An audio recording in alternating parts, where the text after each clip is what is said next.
Through அவுட்டே அவர் எப்போவுமே ஏதாவது ஒரு இம்ப்ரவைசேஷனோ ஏதாவது ஒரு ஐடியா சொல்லிக்கிட்டே இருப்பாங்க. அவரே சொல்லுவார், எங்க நான் ஒரு நல்ல அசோசியேட் டைரக்டர் சார் அப்படின்னு சொல்லி. கூலிங் கிளாஸ் ஒரு பாக்ஸ் ஃபுல்லாக கூலிங் கிளாஸ் எடுத்துகிட்டு வராங்க. சன்கிளாஸ் எடுத்துகிட்டு வந்து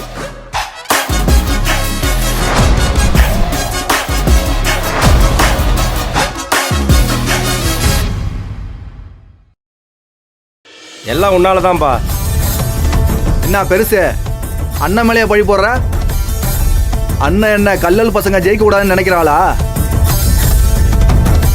பின்ன ஒரு காலத்துல சுயம்பலிங்கம் கயிறு இழுக்கும் போது ஒரு ஆளுக்காவது நம்ம கல்லல் டீமை தோக்கடிக்க துப்பு இருந்துச்சா? இப்ப பாரு செவரக்கோட்டை ஆளுங்களா நம்மளை பார்த்து சிரிக்கிற போல ஆயிப்போச்சு பாரு. அதெல்லாம் இந்த தடவை அப்படி ஆவாது. பொறுத்திருந்து பாரு பெருசு. ஏய் போய் நல்லா பயிற்சி எடுங்க. போங்கடா. டேய் வாடா போலாம்.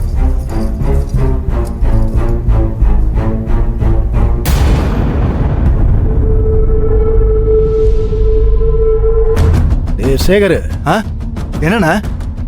ஆனந்தி வீட்டுக்கு வந்த புள்ளையில ஒண்ணு என்னைய பார்த்துட்டு நிக்குது பாரு.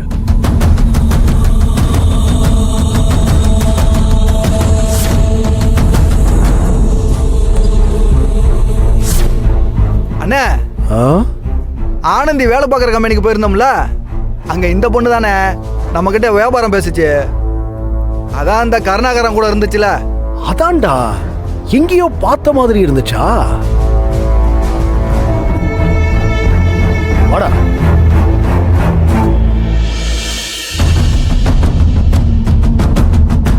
நீங்க தானே எங்க கம்பெனிக்கு பிசினஸ் பேச வந்த சுயம்பலிங்கம்? உங்ககிட்ட கொஞ்சம் பேசணும்.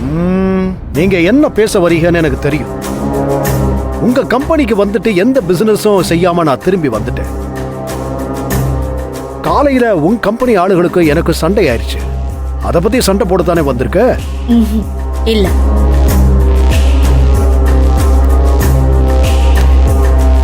எதிரிக்கு எதிரி நண்பனா இருக்கலாம்னு சொல்லிட்டு போக வந்தேன். யார் எதிரி? உங்க பிரசிடென்ட் பரிசும் போட்டிருக்கார்ல, அந்த ஆனந்தியே தான்.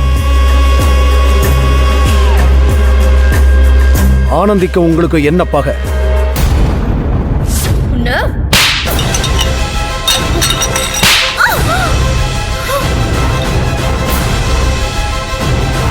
என்ன தைரியம் இருந்தா நீ ஆனந்தி அடிப்ப? ஒரு சாதாரண வேலைக்காரி. Mitra, mind your words. யார் சொன்ன ஆனந்தி வேலைக்காரின்னு? அவ என்னோட லைஃப். நான் அவளை தான் லவ் பண்றேன், அவளை தான் கல்யாணம் பண்ணிக்க போறேன்.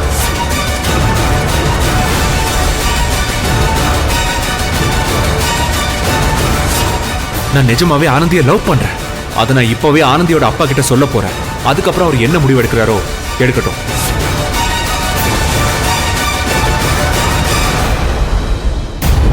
அப்போ சேகர் மேல கை வச்ச 2 பேர்ல கொஞ்சம் வளர்த்தியா இருக்கிற ஆளு கம்பெனியோட ஓனர், அப்படிதானே? ஆமா, அவன் தான் மகேஷ்.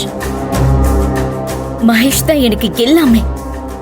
மகேஷ் எனக்கு வேணும், ஆனந்தி உங்களுக்கு வேணும்.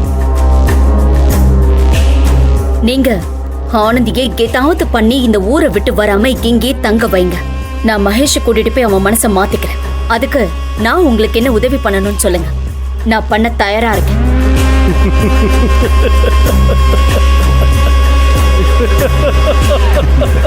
ஏன் சிரிக்கிறீங்க? கரும்பு தின்ன கூலிங்கிற மாதிரி ஆனந்தியோட வாழ்க்கையை அழிக்க ஒரு ஆதரவுக்கர நீளும் போது வேணா நான் சொல்லுவேன். ஆனந்தியை இங்கேயே தங்க வைக்க திட்டம்லாம் போட்டாச்சு. கூட்டத்துக்குள்ளேயே இருந்து நாங்க நினைச்சதையெல்லாம் செய்ய ஒரு ஆள் இல்லையேன்னு நினைச்சேன். கிடைச்சிட்டீங்க. இனிமே பாருங்க என்ன நடக்க போகுதுன்னு. பிளான் எல்லாம் பக்காவா போட்டாச்சு. என்ன பிளான்? உடனே சொன்னா பலிக்காது. ஒவ்வொன்னா நடக்கட்டும் சொல்றேன். இப்ப ஒரே ஒரு உதவி மட்டும் நீங்க செஞ்சு கொடுக்கணும். என்ன?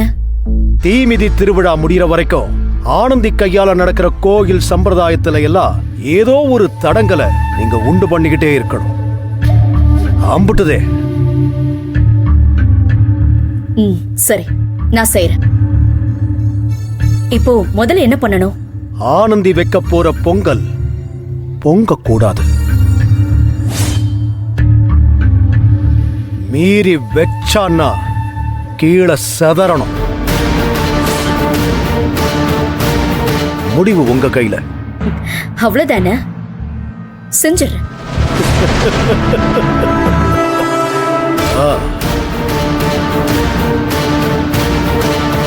அண்ணே, சுக்கிரன் உனக்கு உச்சியில இருக்கானே, அதான் உதவி தானா தேடி வருது. வரட்டும் வரட்டும்டா. ஆண்டவன் அருளோட ஆனந்தி குடும்பத்தை நல்லபடியா அழிப்போம்.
அடி ஆனந்தி, பையில இருக்கிற அரிசி எடுத்து கழுவி பானையில போடு.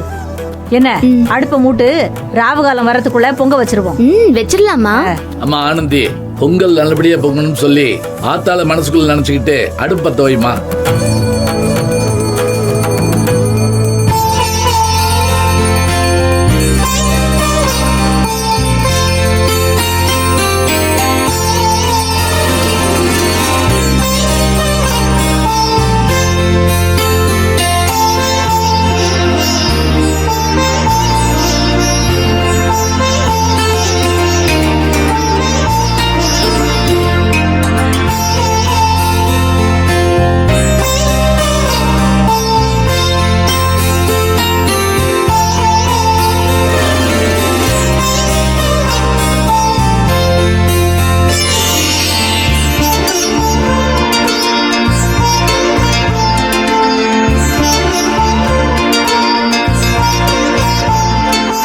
முத்து, இதே கோவில்ல நான், ஆனந்தி, அம்மா, தங்கச்சி, அத்தை, மாமா எல்லாரும் குடும்பத்தோட இதே மாதிரி